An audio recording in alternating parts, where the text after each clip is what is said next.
para mi familia, para mí, mi esposa y mis hijos, hoy es un día especial. Nosotros hoy día cumplimos un año de estar acá en la Iglesia Cordillera. Llegamos el...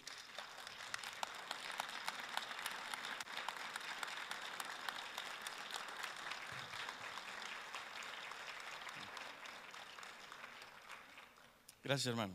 Muchas gracias. Y queremos darle la gloria y la honra al Señor, porque ha sido un año hermoso, intenso. Es una fecha especial, porque también es la fecha de la partida de un grupo querido llamado también de hermanos. Entonces es una fecha muy intensa, pero no puede pasar por alto, porque entendemos que en todo este proceso también Dios ha estado guiando, de una u otra forma, de una u otra forma. Muchas veces, a lo mejor, un poco ajeno a lo que nosotros hubiésemos querido, a las expectativas nuestras, pero es su iglesia, es su palabra, es su Espíritu Santo, es su poder, es su amor, es su gracia, es su misericordia, ¿no? Y por eso queremos dar gracias al Señor en esta mañana. Queremos dar gracias a Dios por este periodo. No ha sido fácil, pero creo que estamos avanzando. Y el Señor nos quiere llevar, ¿verdad?, a lugares de delicados pastos, ¿no?, y a aguas de reposo. Y precisamente por esa razón, ¿verdad?, hoy día yo quiero compartir con ustedes un texto que nos puede ayudar a inspirarnos en lo que el Señor demanda de nosotros, ¿no? Porque esperamos que el Señor siga con nosotros y que nosotros podamos realmente obedecer su palabra, ¿no? Porque no se olviden nunca que las iglesias están llenas de convencidos y convertidos, pero no muchos discípulos. Y lo que el Señor ha puesto en nuestro corazón es el desafío de ser discípulo, ¿no? Porque no se olviden que hasta los demonios creen y tiemblan. Y nosotros no somos demonios, ¿no? ¿No? No. Entonces tenemos que ser discípulos. Hermanos amados, por eso damos gracias a Dios por este año, gracias a ustedes también por el afecto, el cariño, por la acogida que nos han brindado y por conocerles, ¿no? Así que la honra y la gloria es para el Señor, ¿no? Bueno, ahí en Ageo, yo quiero que leamos el capítulo 1 hasta del versículo 1 al 15, ¿no? Comparta su Biblia y vamos a tener una reflexión. En el año segundo del rey Darío, en el mes sexto, en el primer día del mes, vino palabra de Jehová por medio del profeta Ageo a Zorobabel, hijo de Salatiel, gobernador de Judá, y a Josué, hijo de Josadac, sumo sacerdote, diciendo: así ha hablado Jehová de los ejércitos, diciendo: este pueblo dice, no ha llegado aún el tiempo de que la casa de Jehová sea reedificada. Entonces vino palabra de Jehová por medio del profeta Ageo, diciendo: es para vosotros tiempo, para vosotros, de habitar en vuestras casas artesonadas, y esta casa está desierta. Pues así ha dicho Jehová de los ejércitos: meditad bien sobre vuestros caminos. Sembráis mucho y recogéis poco. Coméis y no os saciáis. Bebéis y no quedáis satisfechos. Os vestís y no os calentáis. Y el que trabaja a jornal recibe su jornal en saco roto. Así ha dicho Jehová de los ejércitos: meditad sobre vuestros caminos. Subid al monte y traed madera y reedificad la casa, y pondré en ella mi voluntad y seré glorificado, ha dicho Jehová. Buscáis mucho y halláis poco, y encerráis en casa, y yo lo disiparé en un soplo. ¿Por qué?, dice Jehová de los ejércitos: por cuanto mi casa está desierta y cada uno de vosotros corre a su propia casa. Por eso se detuvo de los cielos sobre vosotros la lluvia, y la tierra detuvo sus frutos. Y llamé la sequía sobre esta tierra y sobre los montes, sobre el trigo, sobre el vino, sobre el aceite, sobre todo lo que la tierra produce, sobre los hombres y sobre las bestias, y sobre todo trabajo de manos.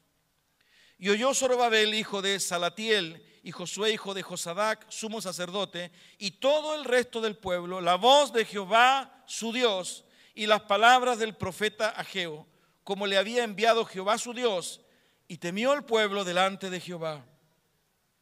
Entonces Ageo, enviado de Jehová, habló por mandato de Jehová al pueblo diciendo: yo estoy con vosotros, dice Jehová.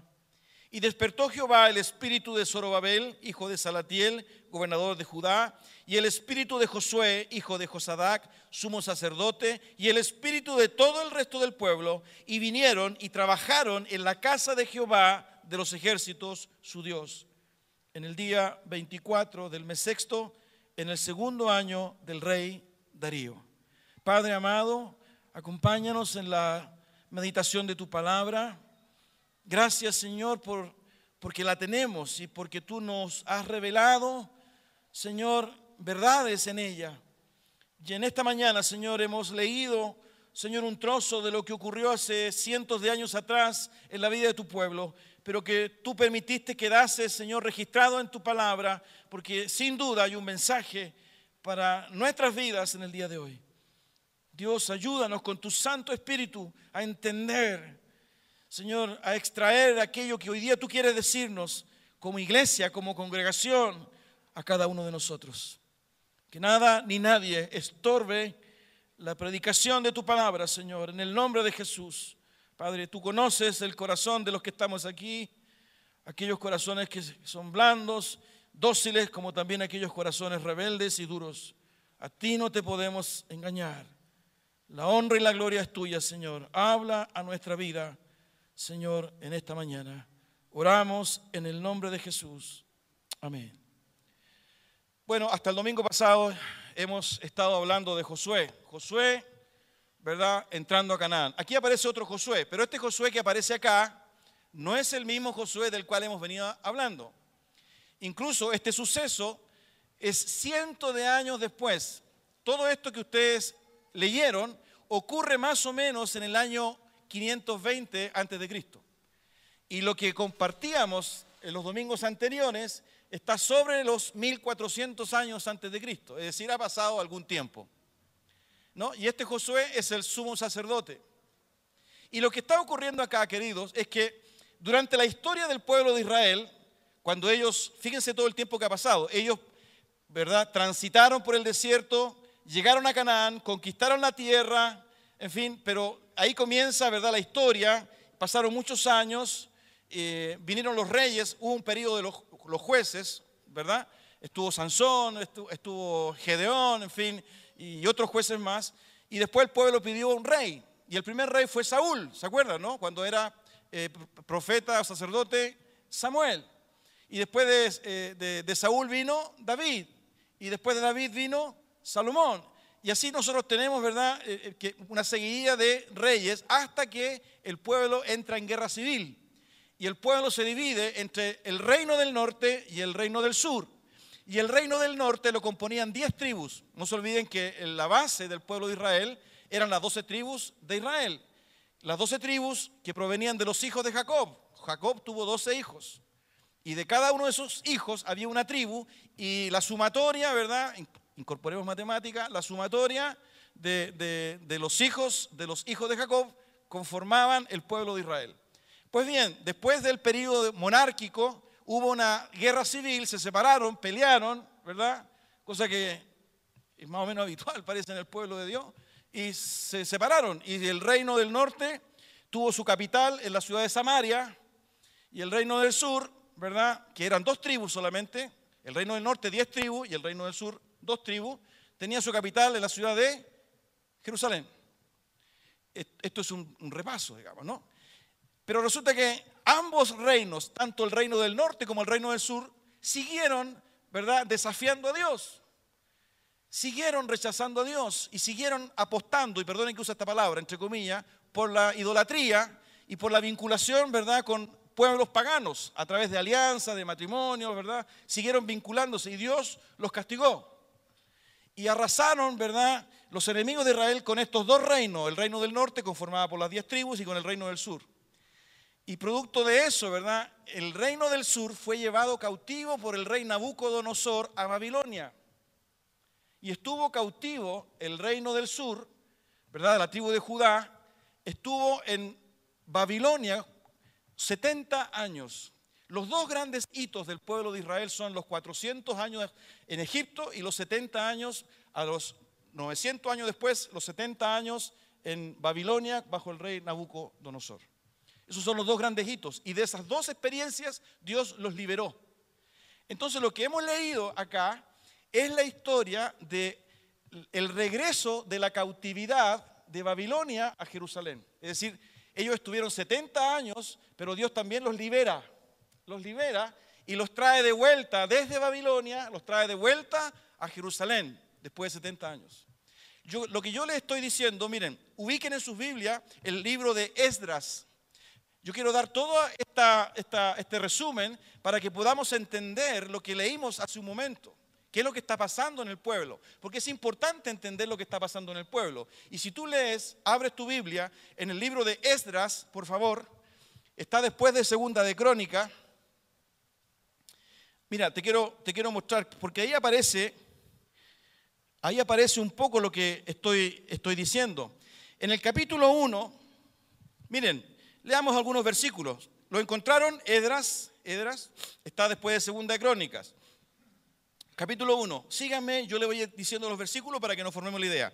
Fíjense, veamos el versículo 1, dice: en el primer año de Ciro, rey de Persia, para que se cumpliese la palabra de Jehová por boca de Jeremías, despertó Jehová el espíritu de Ciro, rey de Persia, el cual hizo pregonar la palabra y también por escrito por todo su reino, diciendo: así ha dicho Ciro, rey de Persia, Jehová, el Dios de los cielos, me ha dado todos los reinos de la tierra, y me ha mandado que le edifique casa en Jerusalén, que está en Judá.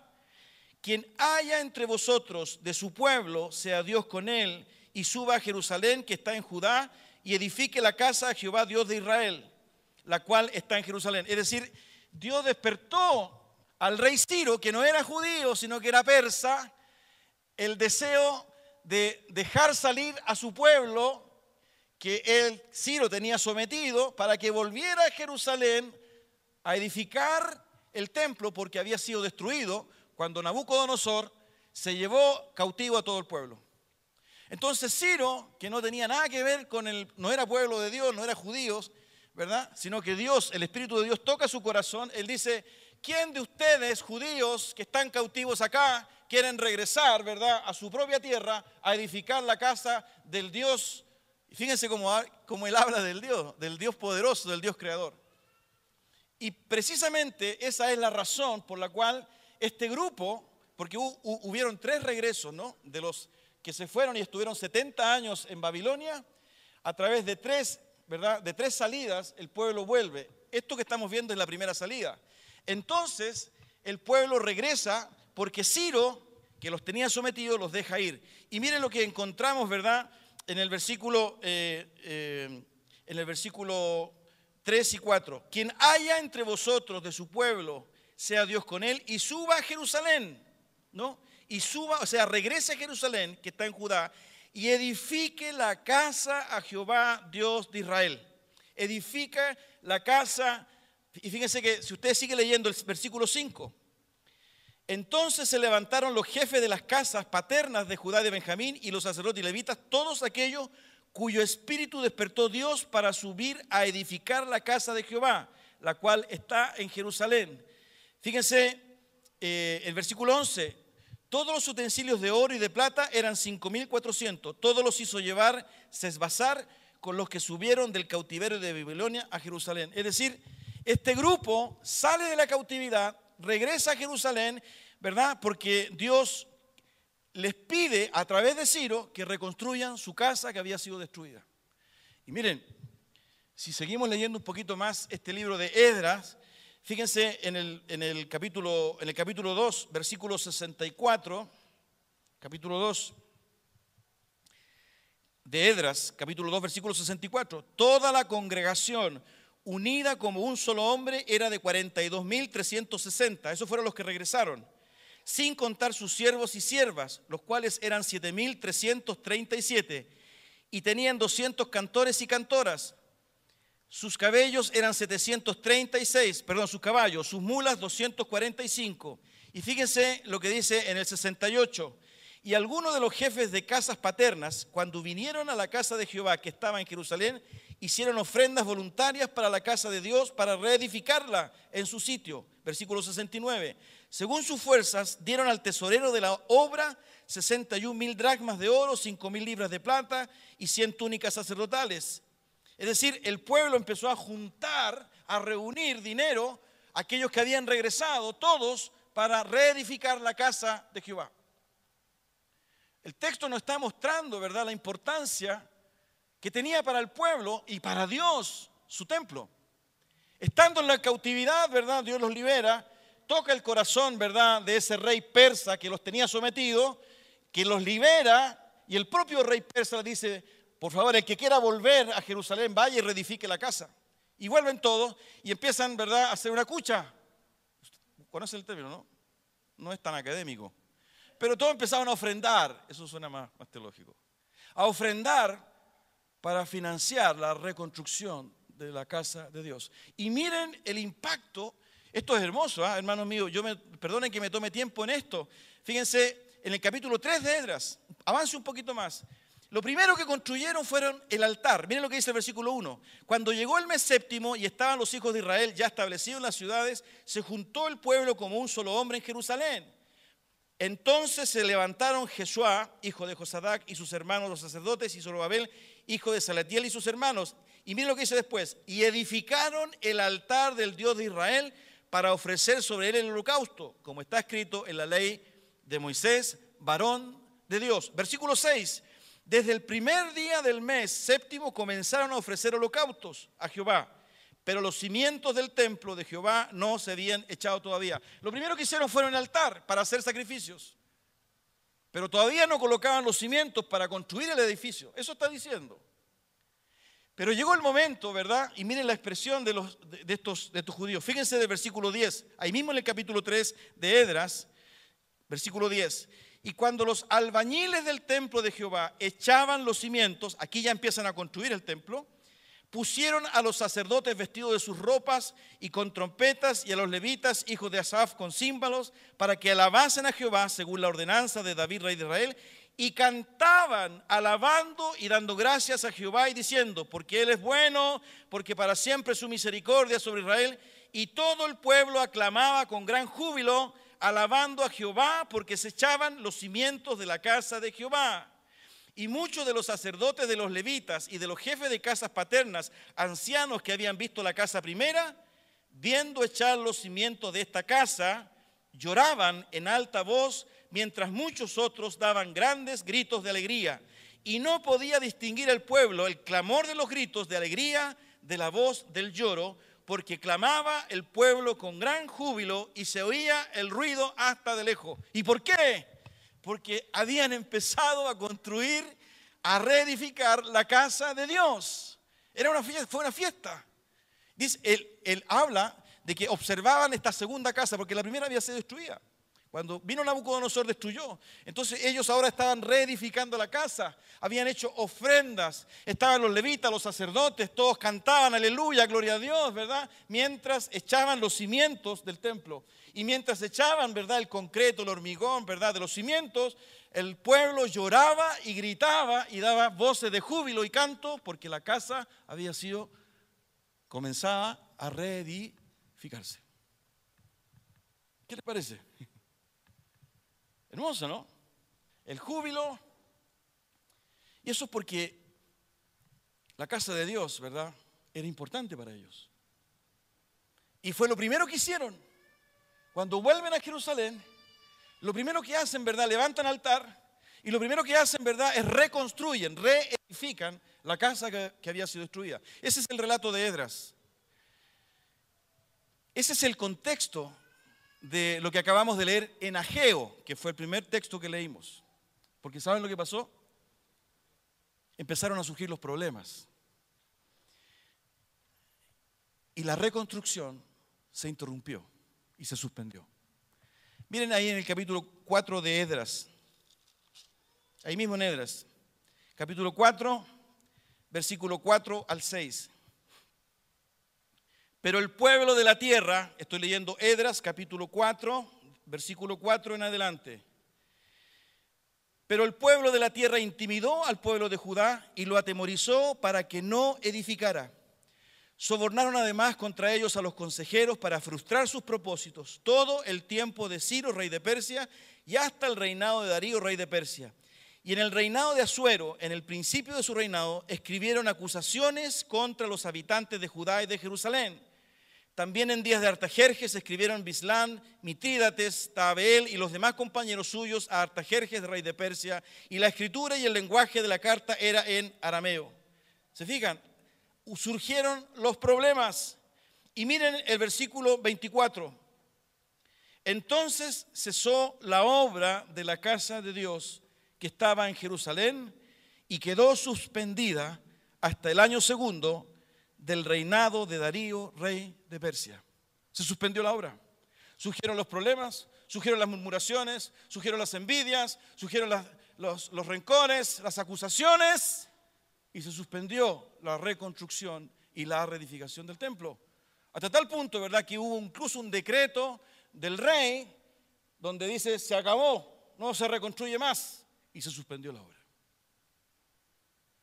Y el templo y su reconstrucción quedó botado. Por eso, ¿verdad?, que en ese contexto aparece la profecía y aparece este profeta Ageo, que trae este mensaje y este reclamo de Dios para Israel. Y volvemos ahora, para que podamos entender el contexto, ¿verdad?, de lo que Ageo está escribiendo por inspiración y por indicación y mandato de Dios. Lo que está escribiendo, ¿verdad?, ¿en qué contexto está? Se había suspendido la reedificación del templo por los problemas que habían surgido, por las envidias, divisiones, por los contubernios, por las murmuraciones, por las acusaciones, y la casa quedó vacía, abandonada y no fue terminada. Por eso, vuelva a Ageo, por favor. Vuelva a Ageo. Por eso, cuando Dios toca al profeta Ageo, volvamos al capítulo 1 de Ageo. Fíjense el versículo 2. Así ha hablado Jehová de los ejércitos diciendo: este pueblo dice, no ha llegado aún el tiempo de la casa de Jehová sea reedificada. Versículo 4, es para vosotros tiempo, para vosotros de habitar en vuestras casas artesonadas, y esta casa está desierta. Dios reclama y dice: ¿hasta cuándo? ¿Ustedes se olvidaron de reedificar la casa? Mi casa. Ustedes están preocupados de sus proyectos, de sus casas. Tienen hermosas casas artesonadas, pero mi casa está desierta. ¿Saben cuánto tiempo había pasado? Si uno calcula, porque el texto nos da fechas, aparecen periodos de reinado, ¿no es cierto? Aparece Ciro y después aparece Darío. Cuando uno revisa, ¿verdad?, esos periodos de estos reyes, habían pasado 15 años desde que el pueblo había suspendido la reedificación del templo. 15 años. Y después de 15 años, ¿verdad?, Dios inspira a Ageo para hacer este reclamo al pueblo. Ustedes dicen que no es tiempo de reedificar mi casa, porque eso es lo que ustedes están diciendo. Ustedes han arreglado sus casas y las tienen artesonadas, son hermosas, pero mi casa está desierta, está vacía. Ese es el reclamo de Dios. Y en ese contexto, hermanos queridos, yo quiero que me acompañen a hacer algunas reflexiones. Lo primero que quiero decir, ¿verdad?, es la importancia del templo. Quiero pedir a Ítalo si puede, porque estoy entrenando tecnología ahora. Me quiero apoyar con PowerPoint, ¿no? Y el primer punto que quiero tocar con ustedes, ¿verdad?, es la importancia del templo, porque esto nos puede confundir, puede llevar a pensar de que en el fondo es lo material. En ese tiempo sí, el templo, para el pueblo de Israel, ¿verdad?, era sinónimo de la presencia de Dios. Miren, ahí hay el otro versículo, por favor, Ítalo, ¿no? Hay dos versículos, hay muchos más, están en los Salmos, pero hay dos versículos que están en Éxodo capítulo 25, versículo 8, y en Éxodo capítulo 25, capítulo 22, donde podemos entender, ¿verdad?, la importancia del templo para el pueblo de Israel y para Dios mismo. Dios había decidido, cuando llevó a su pueblo al desierto, construir un tabernáculo, que fue el antecesor del templo. Y si ustedes se fijan en el versículo 8 y 9 dice: y harán un santuario para mí y habitaré en medio de ellos, conforme a todo lo que yo te muestre, el diseño del tabernáculo y el diseño de todos sus utensilios, así lo haré. Ahí está hablando Dios, le está dando instrucciones a Moisés. Y miren el versículo 22, y de allí me declararé a ti y hablaré contigo de sobre el propiciatorio, de entre los dos querubines que están sobre el arca del testimonio, todo lo que yo te mandare para los hijos de Israel. Ese era un mueble que estaba ubicado, ¿verdad?, en una dependencia del tabernáculo, es decir, para Israel. La importancia del templo radicaba en que para ellos significaba la presencia de Dios.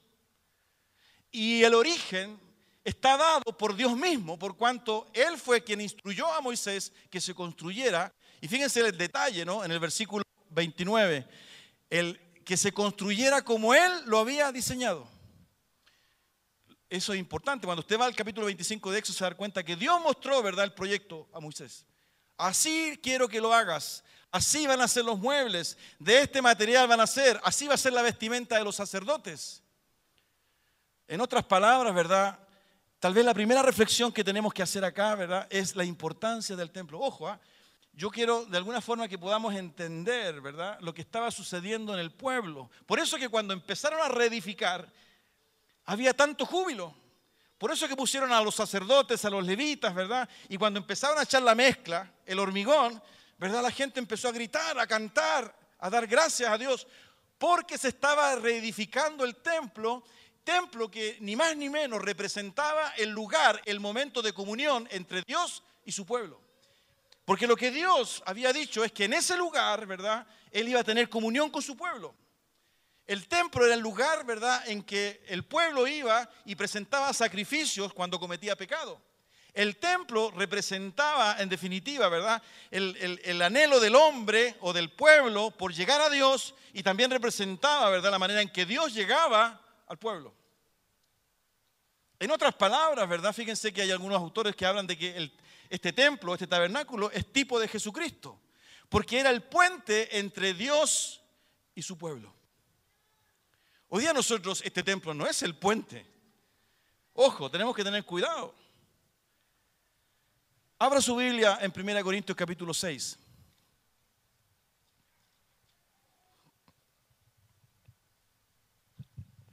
En 1 Corintios capítulo 6.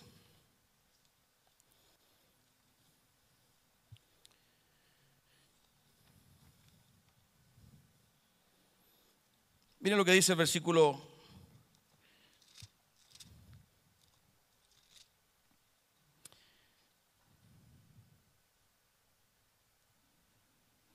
19 y 20.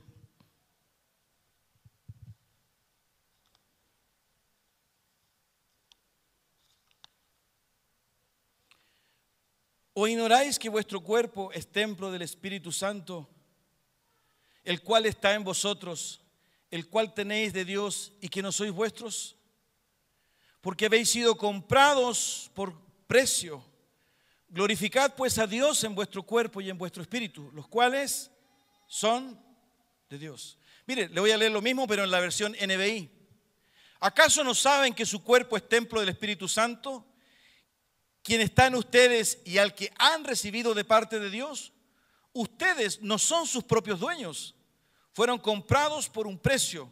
Por tanto, honren con sus cuerpos a Dios. Es decir, lo que estaba viviendo Israel, ¿verdad?, era en lo externo. El reclamo que Dios hacía, ¿verdad?, es que ellos no estaban reconstruyendo el templo, ese templo que permitía, ¿verdad?, esta comunión entre Él y su pueblo. En el caso nuestro, tenemos el Espíritu Santo. Es decir, ya no existe, ¿verdad?, lo material, lo físico, el concreto, el hormigón, sino que nuestro propio cuerpo es templo del Espíritu Santo. Es decir, nosotros perfectamente podemos de alguna forma entender el reclamo de Dios para con Israel. Pero ojo, también puede ser el reclamo de Dios para nosotros y para nuestra vida. El reclamo de Dios, ustedes dicen que todavía no es tiempo. Están preocupados de sus proyectos de vida y artesonan y adornan sus casas. Pero mi casa está desierta. Ustedes están preocupados de sus prioridades. Ustedes tienen motivaciones diversas. Ustedes elaboran proyectos y tienen expectativas, incluso estructuran su vida y confían en quien no deben. ¿Y qué pasa conmigo? No se olviden que ustedes son el templo y que mi espíritu está en ustedes. ¿Qué prioridad tienen ustedes para conmigo? ¿Qué motivación tienen ustedes para conmigo? ¿Se fijan? Yo anhelo que tu vida sea un santuario, pero estás preocupado de otras cosas. Ni siquiera puedes escuchar lo que yo quiero decirte. Ya no tenemos comunión, ni tú ni yo, porque siempre hay otras cosas más importantes para ti. Siempre. Fíjense qué interesante ese paralelo, ¿no? Por eso que la importancia del templo, queridos, nos ayuda a entender la importancia de nuestra vida delante de Dios. El segundo punto que quería compartir con ustedes, ¿verdad?, es que evidentemente hay un olvido de la obra de Dios en la vida del pueblo. Fíjense, si usted vuelve a Ageo, estas expresiones, ¿verdad? El otro versículo también, por favor, Ítalo. Dice, es para vosotros tiempo, para vosotros de habitar en vuestras casas artesonadas y esta casa está desierta. Versículo 9. Buscáis mucho si halláis poco y encerráis en casa y yo lo disiparé en un soplo. ¿Por qué? Dice Jehová de los ejércitos. Por cuanto mi casa está desierta y cada uno de vosotros corre a su propia casa. El olvido de Dios. El pueblo se olvidó.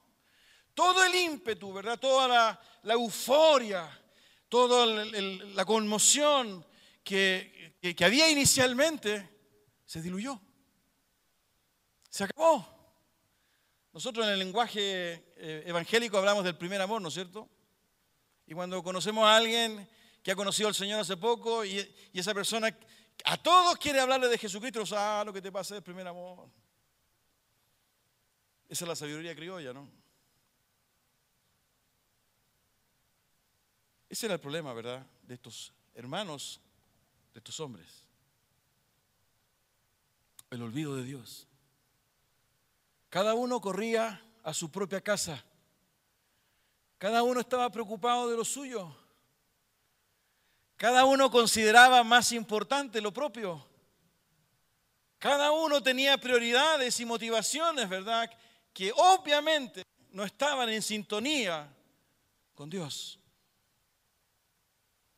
Cada uno vivía su propia realidad y la casa de Dios estaba desierta. Fíjense qué interesante. No es que ellos hayan dejado de creer, ¿no? No es que ellos hayan dejado de ser pueblo de Dios, sino que lo que había, indiferencia, olvido, postergación.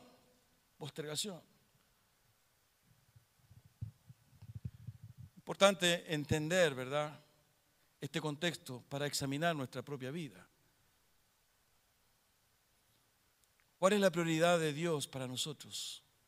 ¿Cuál es la motivación de venir a la iglesia? ¿Por qué creemos ser cristianos? ¿Qué significa ser cristiano? ¿Cuál es nuestro comportamiento en nuestro trabajo? Cuando nos enfrentamos a nuestros compañeros de trabajo, cuando nos enfrentamos en el día a día, las 24 horas del día, y tenemos nuestras relaciones interpersonales y de alguna forma, ¿verdad?, nos proclamamos como cristianos, queremos luchar contra la injusticia, queremos luchar, pero ¿cómo es nuestra propia vida, mi cuerpo? Porque fíjense que lo que acabamos de ver en 1 Corintios me está hablando de mi cuerpo. No me está hablando de la estructura, ¿verdad?, a la cual hemos adherido y que se llama Alianza Cristiana y Misionera, sino que me está diciendo, tú, Guillermo, tú eres templo del Espíritu Santo y tú no te perteneces, tu cuerpo es de Dios, porque ahí habita el Espíritu Santo. Esa es tu prioridad. Y eso es importante, ¿verdad?, porque el reclamo de Dios a nuestras vidas hoy día tiene que ver con eso, con cada uno de nosotros. Cuando estamos hablando de las 40 días de oración y ayuno, estamos hablando de restauración congregacional. Pero esa restauración congregacional comienza en mí. En mí. Es un poco lo que pasa, y perdonen que haga este paralelo, lo que sucede en el matrimonio, ¿no? Nosotros siempre esperamos que mi cónyuge sea quien debe cambiar. Porque ella está equivocada. Porque ella no entiende. Porque yo le hablo, ¿verdad? Siempre lo mismo.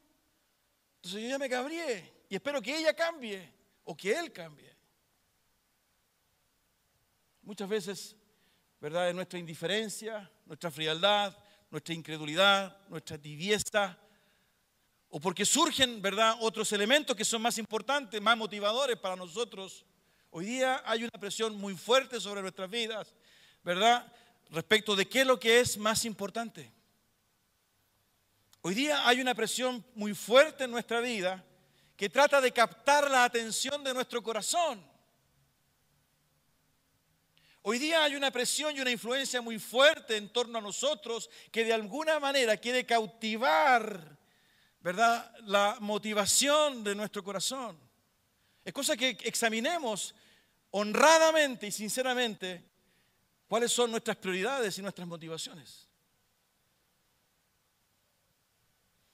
Y de alguna forma vamos a entender lo que ese pueblo estaba viviendo.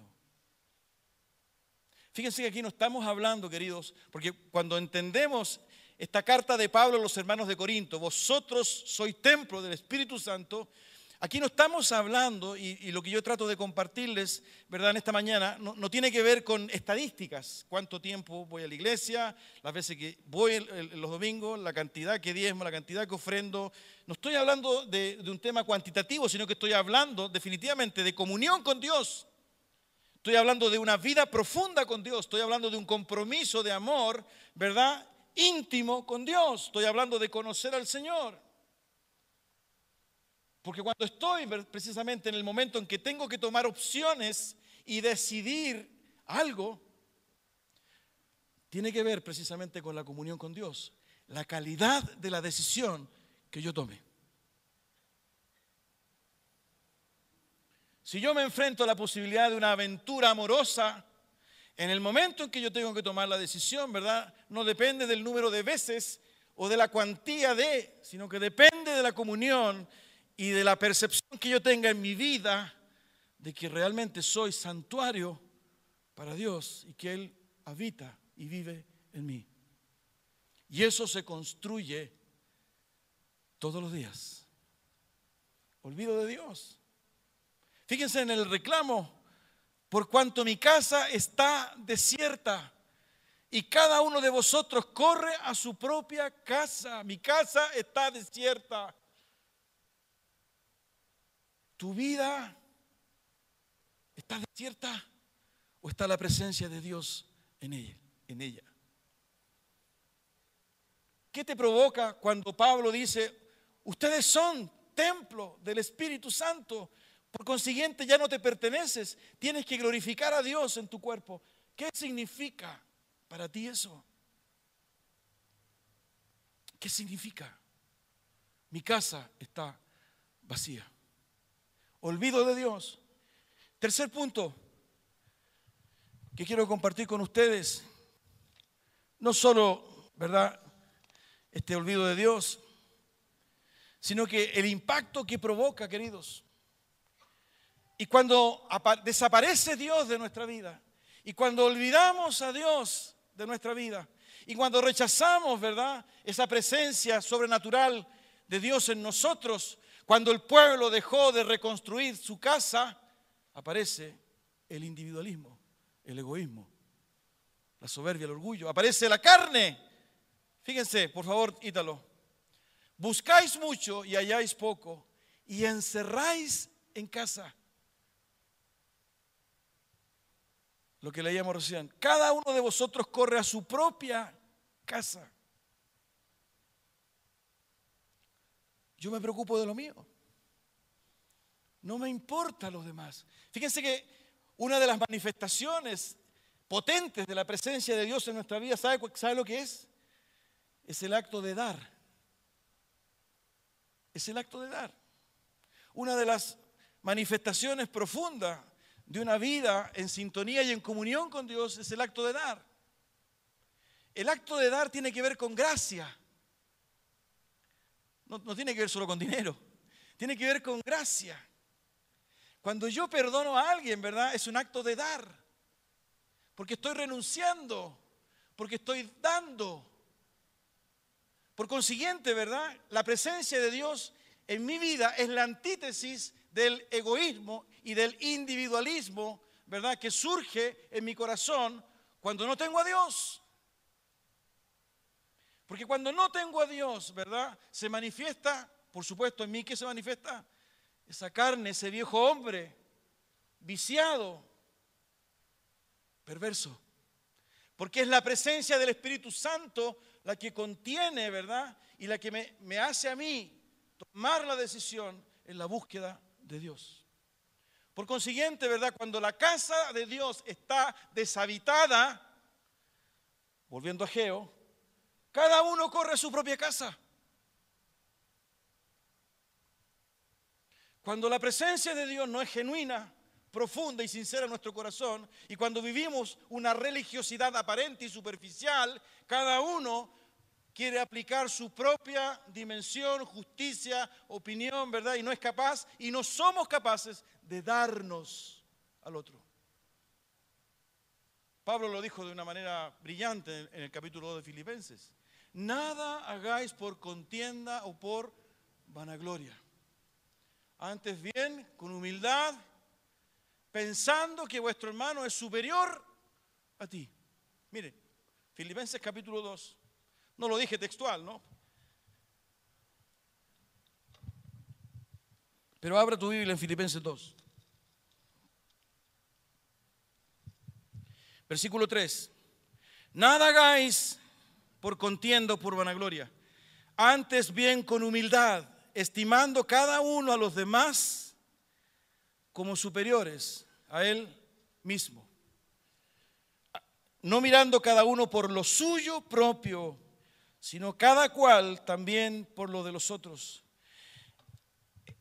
La presencia de Dios en nuestra vida, ¿verdad? Inmediatamente nos hace entender que somos parte de un pueblo escogido, armado, preparado, perdonado por Dios mismo. La presencia de Dios en nosotros, genuina, profunda, sincera, ¿verdad?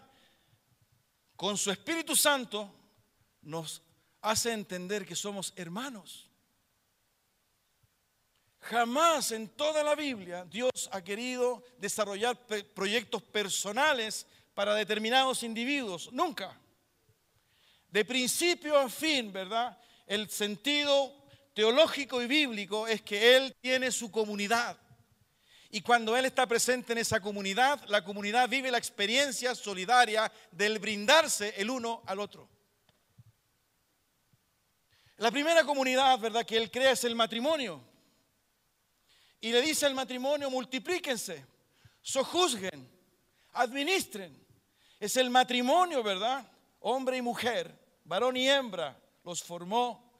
Que está llamado para dar el primer testimonio comunitario, ¿verdad?, de que Dios está con ellos. La segunda comunidad fue el pueblo de Israel, ¿no es cierto? Si usted lee Éxodo capítulo 19, él habla de una nación santa. Os he puesto en medio de las naciones. Yo habitaré en medio de ustedes. Y la tercera comunidad es la iglesia. No me elegisteis vosotros a mí, Jesús le dice, ¿no? Yo os elegí a vosotros para que vayáis y llevéis fruto. O Pablo lo dice en Efesios capítulo 1, ¿verdad? Vosotros sois la plenitud de Cristo, me refiero a la iglesia. Por consiguiente, queridos, cuando la presencia de Dios no está en nuestra vida, cuando nosotros entristecemos al Espíritu Santo, cuando las prioridades de nuestra vida son otras y las motivaciones son otras, y cuando la presencia de Dios es un elemento más satelital, ¿verdad? Satelital de muchos otros que rodean nuestra vida, y yo soy el eje, caemos en el individualismo. Cada uno corre a su propia casa, cada uno vela por su proyecto, cada uno reedifica, ¿verdad?, su propia casa y artesona, adorna su proyecto de vida, y Dios, que espere. Aún no es el tiempo, es lo que Dios le decía, ¿no? Ustedes dicen, aún no es el tiempo. ¿Se ha fijado que también ese es un lenguaje que a veces usamos, ¿no? Hablamos del tiempo de Dios. No, todavía no es el tiempo de Dios. ¿Cuándo vuelves a la iglesia? Te estamos esperando. No, no es el tiempo de Dios todavía. ¿Te vas a bautizar? No, la verdad que no es el tiempo de Dios todavía. Y el tiempo de Dios, ¿verdad?, pasa a ser el comodín, el monicaco. Pero el reclamo que hay aquí de Dios es absolutamente concreto y vigente. ¿Hasta cuándo vas a decir que no es tiempo? Examina tu vida.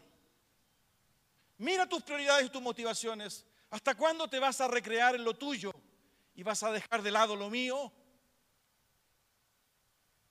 Fíjense que esto está en absoluta armonía y concordancia con la enseñanza de Jesús ahí en el Sermón del Monte. Buscad primeramente el reino de Dios y su justicia. Buscad primeramente el reino de Dios y su justicia. Es un principio bíblico, teológico, que cruza la palabra de Dios. ¿Hasta cuándo voy a ser de segunda?, está preguntando Dios. ¿Hasta cuándo voy a ser un complemento de tu vida? ¿Hasta cuándo voy a ser el copiloto? Ustedes han subido a alguna micro, ¿no? Bueno, hoy día se llama Transantiago, mis tiempos micro. Y usted veía al chofer al lado, Dios es mi copiloto. Y ustedes veían a Dios ahí porque daba los boletos, mientras el chofer conducía. Entonces Dios, que era el copiloto, le decía al chofer, cuidado jefe, cuidado.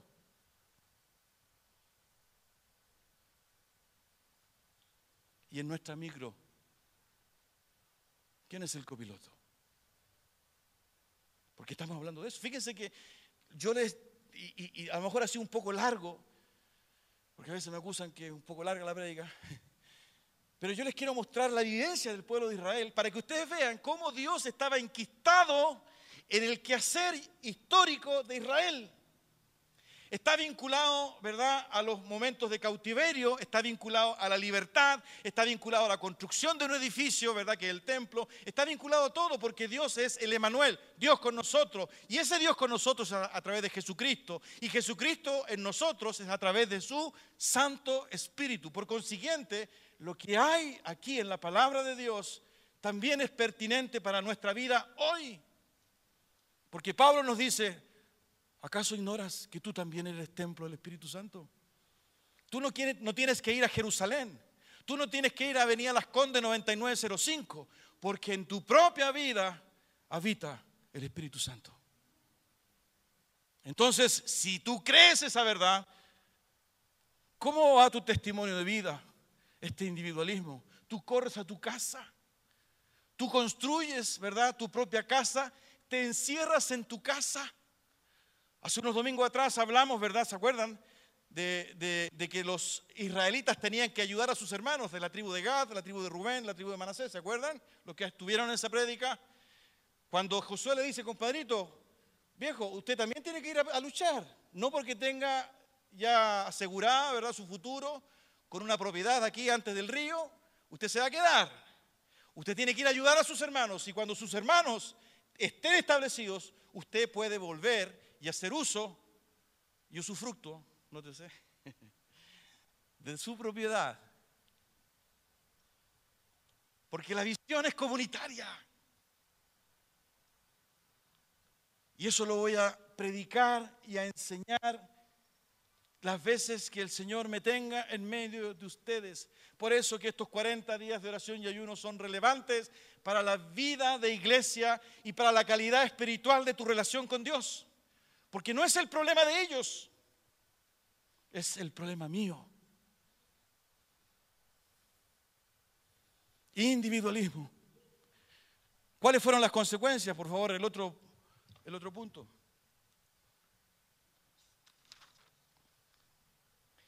Perdón, antes de las consecuencias. Fíjense, en dos oportunidades en el texto hay un llamado de gracia de Dios.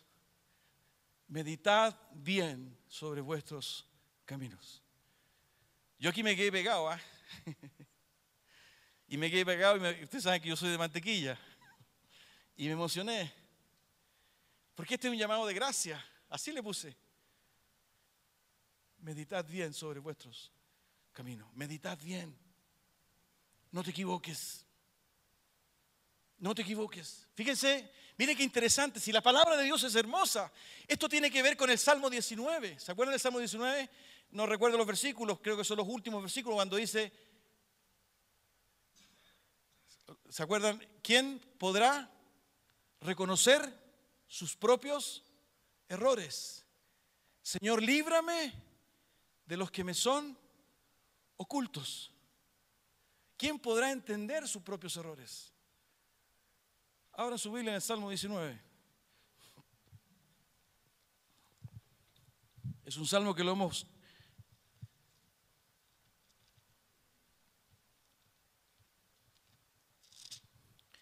versículo 12 y versículo 13, Salmo 19, 2 y 13. ¿Quién podrá entender sus propios errores? Líbrame de los que me son ocultos. Preserva también a tu siervo de las soberbias, que no se enseñoreen de mí, entonces seré íntegro y estaré limpio de gran rebelión. ¿Quién podrá entender sus propios errores? ¿Qué es lo que está diciendo David? Señor, examíname, quiero entender, ayúdame a pensar cómo es mi vida delante de ti. ¿Qué es lo que no estoy haciendo bien? ¿Cómo son mis actos? Meditad bien sobre vuestros caminos. Meditad bien. Piensa, ¿verdad? Lo que estás decidiendo. Piensa lo que estás pensando. Piensa lo que estás haciendo. Medita.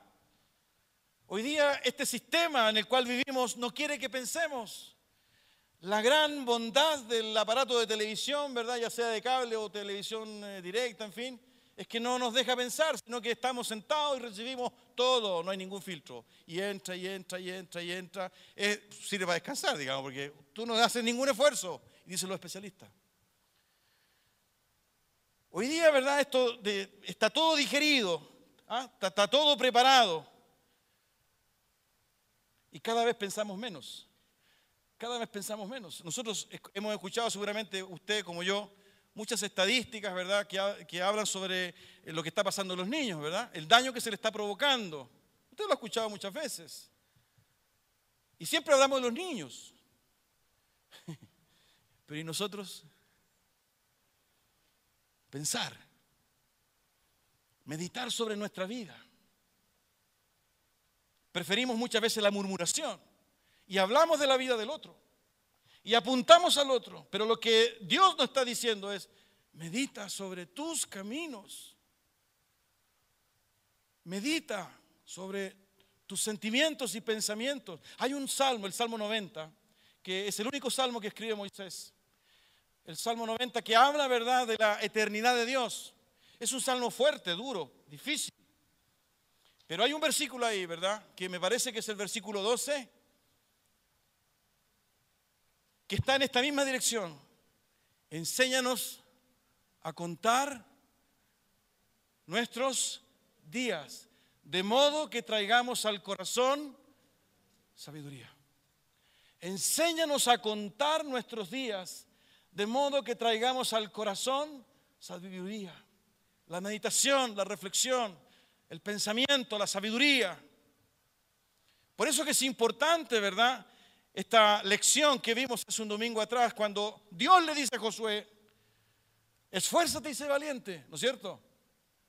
Pero se lo dice ¿en qué contexto? Obedece mi palabra.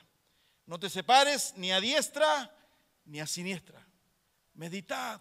Por eso que yo le llamo un llamado de gracia, porque hasta el día de hoy Dios aún nos dice, piensa en lo que estás haciendo. Medita en la motivación que hay detrás de lo que has decidido hacer. Piensa, ¿verdad?, en la relación que tú has construido con tu esposa o con tu esposo.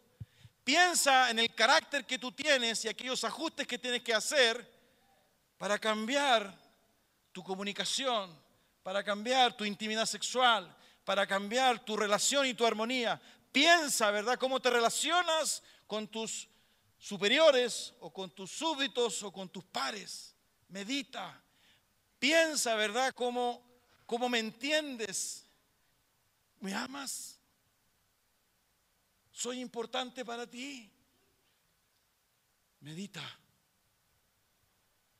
Fíjense que yo le llamo gracia, porque hay algo hermoso que nos enseña la palabra. Cuando hay juicio de Dios, porque nosotros de alguna forma, como yo lo he dicho muchas veces, tenemos un concepto de Dios bastante sui generis, ¿no? Es el Dios que debe decir que sí a todo, y es el Dios que debe perdonarnos todo, ¿verdad? Y es el bancomático, ¿verdad?, que tiene que ayudarnos en todo. Y si no lo hace, es cruel e injusto, ¿verdad? Y no creo. Pero lo que hay acá, ¿verdad?, es un acto de gracia de Dios a pesar de lo que estaba sucediendo en el pueblo de Israel. Usted sabe que cuando Él castiga a Israel y lo condena a andar 40 años en el desierto, usted sabe, lo dice Deuteronomio, que al pueblo nunca le faltó el agua, al pueblo nunca le faltó la comida, el maná. Al pueblo, fíjense que dice el texto, que no se gastaron el calzado de los pies, ni tampoco se le envejecieron los vestidos. Lo que yo quiero decir, queridos hermanos, es que todavía es tiempo para buscar a Dios en tu vida. Aún es tiempo. Meditad bien sobre vuestros caminos. En el fondo es ¿hasta cuándo vas a vivir como estás viviendo? Con queja, con amargura, ¿verdad? Entrampado, entrampada, en incredulidad, luchando, ¿verdad?, contra el mundo, echándole la culpa, ¿verdad?, a los demás, lo que te está pasando a ti, porque le pasamos la boleta a una y otra persona, a la esposa, a los hijos, a la nuera, al yerno, al compañero. ¿Hasta cuándo? Medita bien sobre tu vida. ¿Hasta cuándo? Quinta reflexión.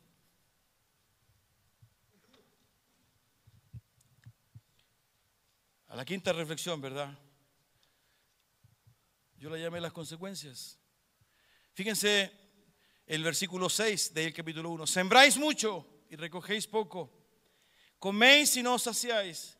Bebéis y no quedáis satisfechos. Os vestís y no os calentáis. Y el que trabaja a jornal recibe su jornal en saco roto. Por eso, versículo 10, se detuvo de los cielos sobre vosotros la lluvia. Hay consecuencias, queridos hermanos. Hay consecuencias.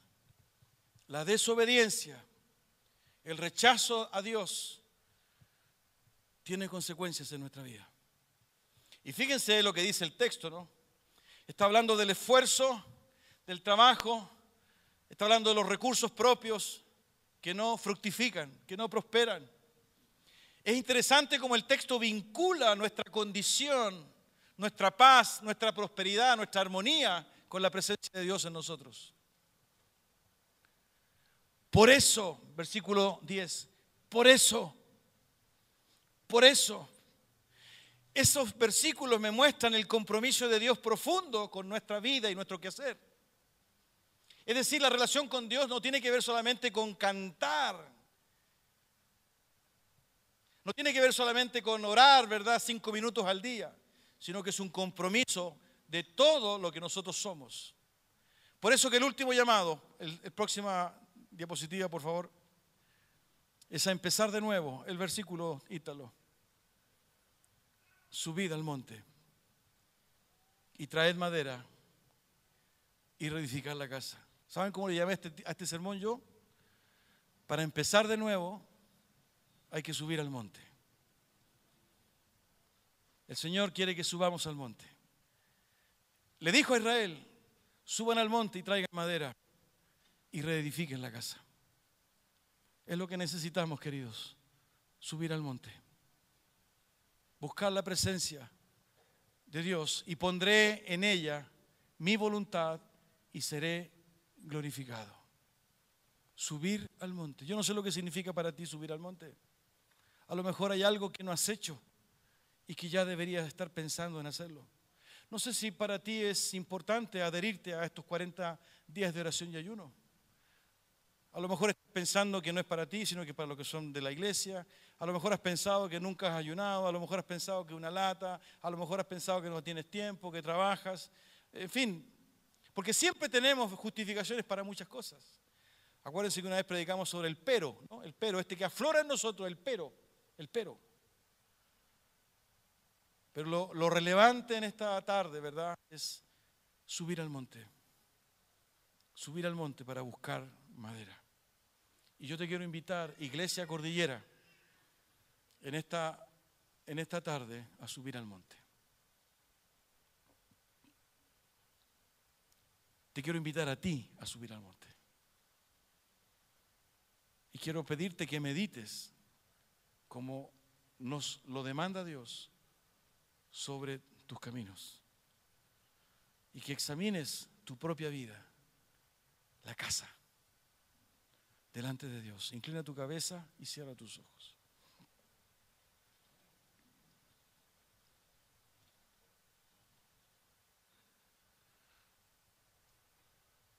Subid al monte y traed madera.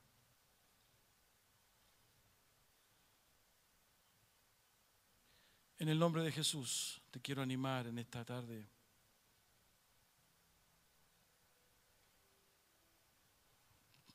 Que frente a la palabra de Dios tú puedas examinar tu vida.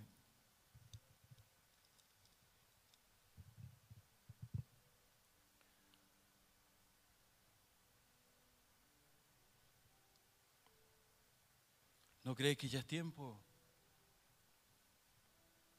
¿No crees que ya es tiempo? ¿Tu casa está vacía? ¿No crees que hay que edificar?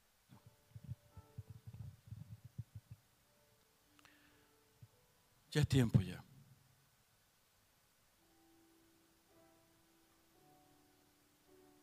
Salgamos de este proyecto personal, individual. Cada uno ha estado en su propia casa, pero hay que reconstruir. Hay que reconstruir, hay que reedificar. Medita, piensa y toma decisiones. Y sube al monte. El monte es la presencia de Dios. Y sube al monte con humildad, con un corazón sentido, quebrantado. Yo te quiero animar, iglesia, hermano, hermana querida, que tú creas esta palabra y que no permitas ni que Satanás ni que tu propio corazón puedan ocupar el lugar que Dios hoy día está reclamando en ti. Hoy Dios está reclamando su lugar, su preeminencia en tu vida.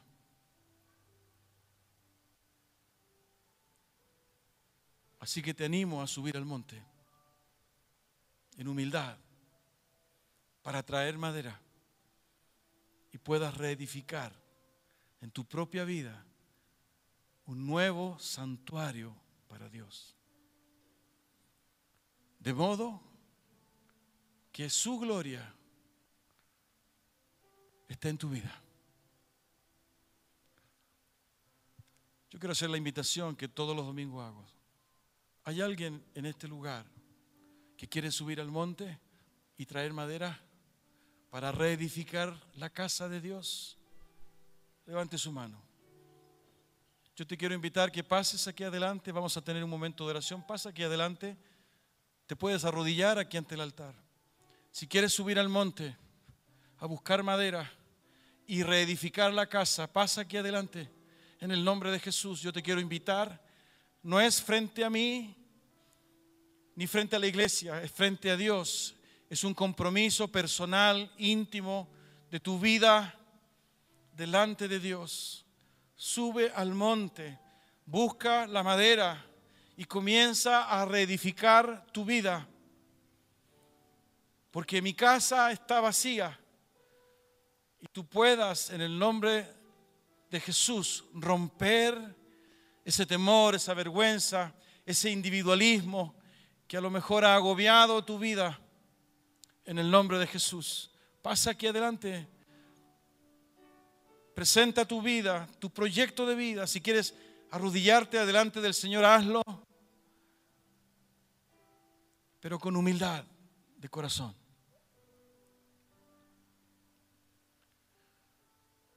Porque de esa manera nuestra vida va a reflejar su gloria. Vamos a orar en el nombre de Jesús. Para empezar de nuevo hay que subir al monte. Hay que quebrantar nuestra vida y pedir a Dios que nos ayude a comprender, a meditar en nuestro corazón. Porque a veces somos soberbios, orgullosos. Seamos como niños en esta mañana. como niños. Vamos a orar.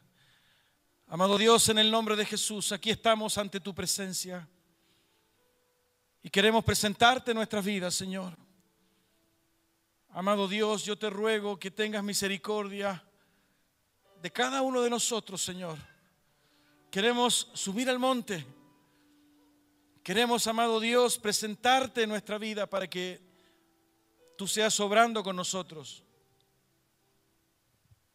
Para que tú seas obrando con nosotros. Señor, tú nos conoces, tú sabes lo que hay en cada uno de nosotros y cómo hemos ido construyendo nuestra vida. Señor, queremos que esa presencia maravillosa de tu Santo Espíritu sea manifiesto en nosotros. Por eso, Padre Santo, obra en cada uno de mis hermanos, en la intimidad de su alma, en sus motivaciones, en sus prioridades. Señor, corre el velo de sus ojos, coloca en ellos paz. Señor, que al salir de este lugar, amado Dios, nuevas convicciones, nuevas certezas, Señor, hayan en sus vidas, en cada uno de ellos, Señor, para la gloria de tu nombre.